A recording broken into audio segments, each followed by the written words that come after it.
Welcome to Wizards Outlook. Again, they're still on this West Coast road trip. Spoke with you guys after last night's win.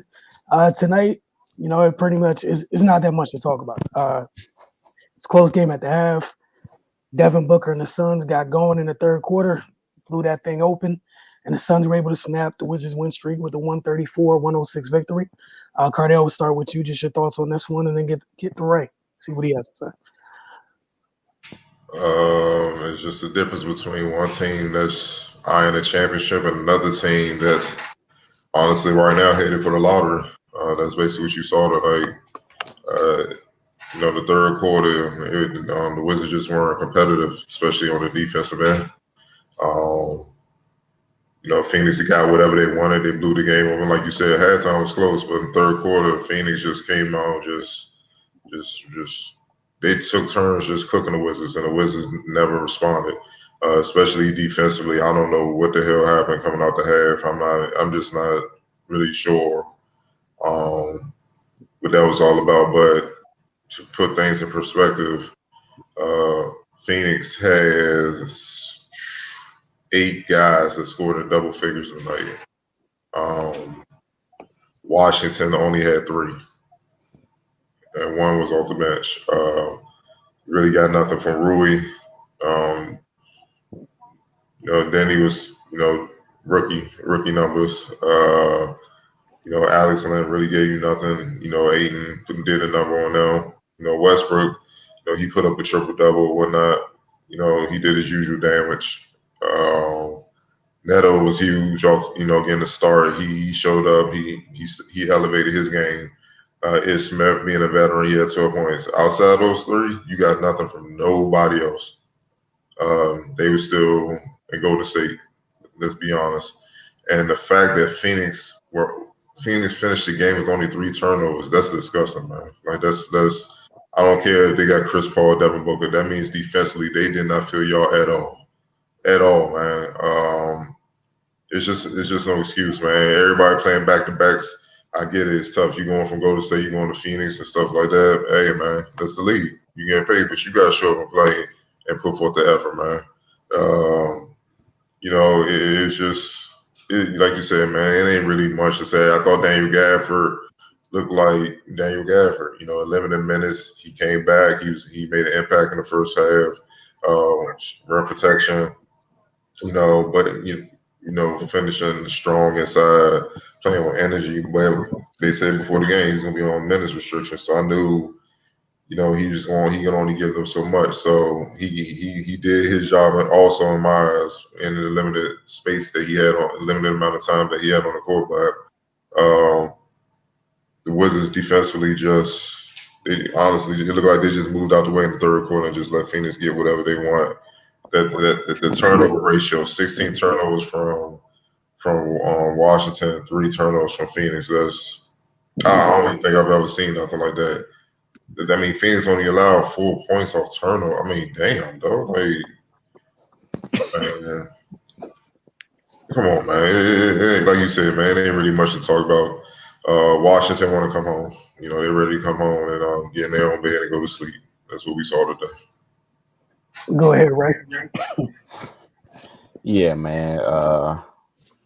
They gave up a 77-point half, 44 points in the third quarter. That's all she wrote.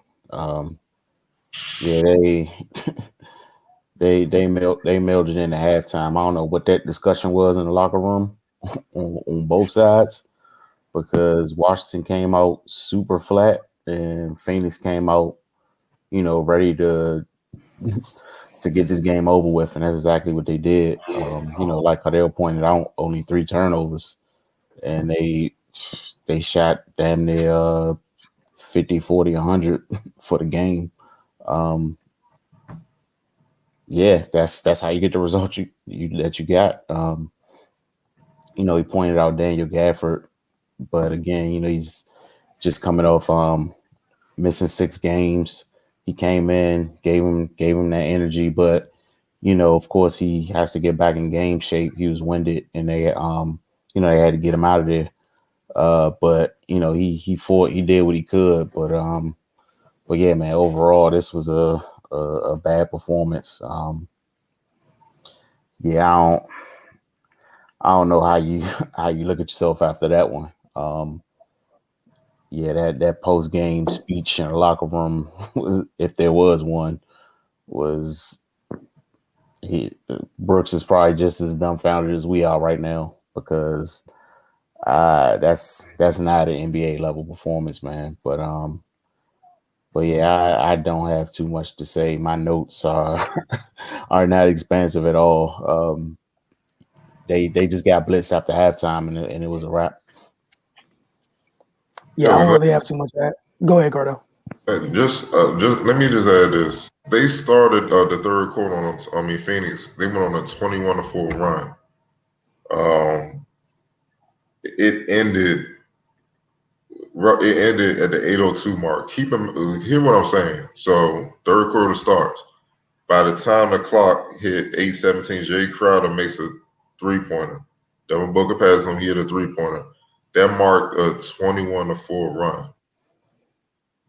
That's not even 4 full minutes of game action, though. Only that happens throughout the entire quarter. 4 minutes.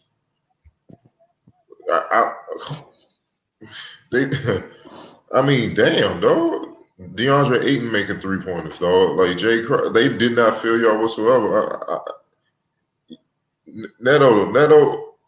Neto's the only one that scored. Alex Len, he hit 2 free throws, and Neto scored a layup. That's the only time they scored in that span. Meanwhile, Phoenix got whatever they want. Everybody was torching. Everybody was cooking. The game was over at that point.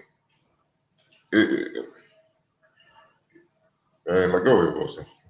Yeah, so I mean, pretty much just what you said. I ran out of stuff to tweet about with like 5 minutes left in the third, and I stopped tweeting. I found other things to keep my attention and glance at the game because I didn't see it. So Devin Booker had 27 points.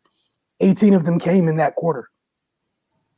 It's not like this is one of those D-Book performances where he started the game hot and they came out at halftime. The boy Ray said they had 44 in the quarter. He had 18 of the 44. You know, you got Javon Carter out here looking like a freaking splash brother.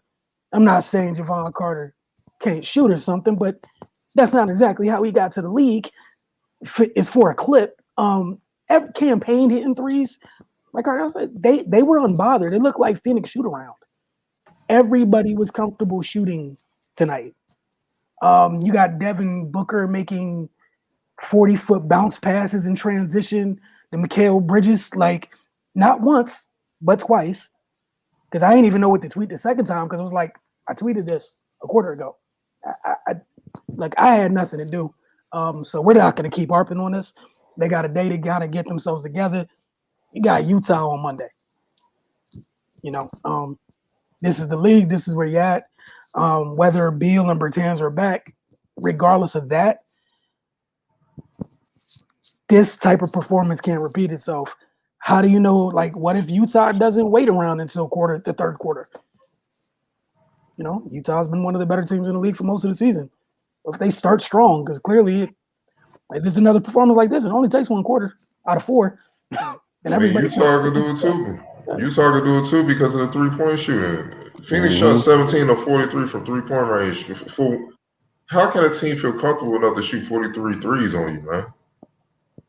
That's what I'm looking at, man. Like you said, Javon Carter was 4 for 10. He shot the most threes because obviously Monty Williams gave him the green light. Well, they not running out. You over?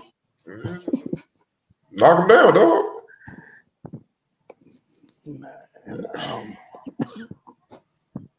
All right, we're gonna get to these comments and get out of here. You know, we they didn't waste. You know, we don't need to waste time either. You know, no third quarter runs here. Investing out the blue. Can't wait to see Gafford back. How do y'all feel about Rui getting anywhere from 16 to 20 attempts a game? When you get your ass whipped like they did tonight, he ain't gonna be on the floor long enough for 16 to 20 attempts a game. That's what happened. You know, let the reserves play. The game is over. The game is over. Like I said, 21-4 run to start the third. The game is over. So you might as well put the reserves in, get them some reps, get these guys some rest, man. And I don't want to hear that we had a back-to-back. No. Okay. No. Your NBA players. No. Been dealing with this all season. Get your rest. I understand. sleep on a plane, do what you gotta do, bust, get your rest how you can. You know what I mean? It's just no excuse, man. You can't have that lackadaisical effort. So yeah, it was good to see Gabber back, whatever. But my man, it's his first game. He missed 6 games. You know what I'm saying? And he came with more energy than guys that's been playing this entire time. You know, it was a disgrace, man. The effort wasn't just there. So yeah, if they keep playing like this, Rui won't be on the floor long enough to get 16 to 20 attempts. He had 7 tonight. So there you go. Ray, did you want to chime in? Or you get first crack at the next one? It's up to you. Nah, that was perfect. All right. On the comment number 2, it's from Ali Dia. I've never before been ashamed. Y'all are killing me with these paragraphs for these comments. Oh man, it's already late. Writing books. I've never before been ashamed for being a diehard Westbrook fan. Not on his 9 for 37 shooting or 9 turnover nights, but the complete lack of leadership and effort on defense had me ready to face this game. MVP not the bench at the second quarter when he started to throw tantrums after Lopez and Denny missed those easy layups that he assisted them on. Instead of sprinting back on defense, each time it resulted in a bucket, Brooks should have ended it right then and there and told him about it. This ish continued throughout the game, and he should have been benched. He should have continued to bench him for at least 5 minutes every time he pulled that ish. This is unacceptable effort and leadership and a horrible example for the young guys. It's the second game in a row he shows no interest on D. It's clearly affecting every other facet of his game. I believe it's the stupid frustration, parentheses, no reason for frustration. They were winning, and parentheses, that caused them to start turning it over and taking stupid shots. It really looked like he was playing for stats. Assist in this case, which is a horrible look. Oh wow.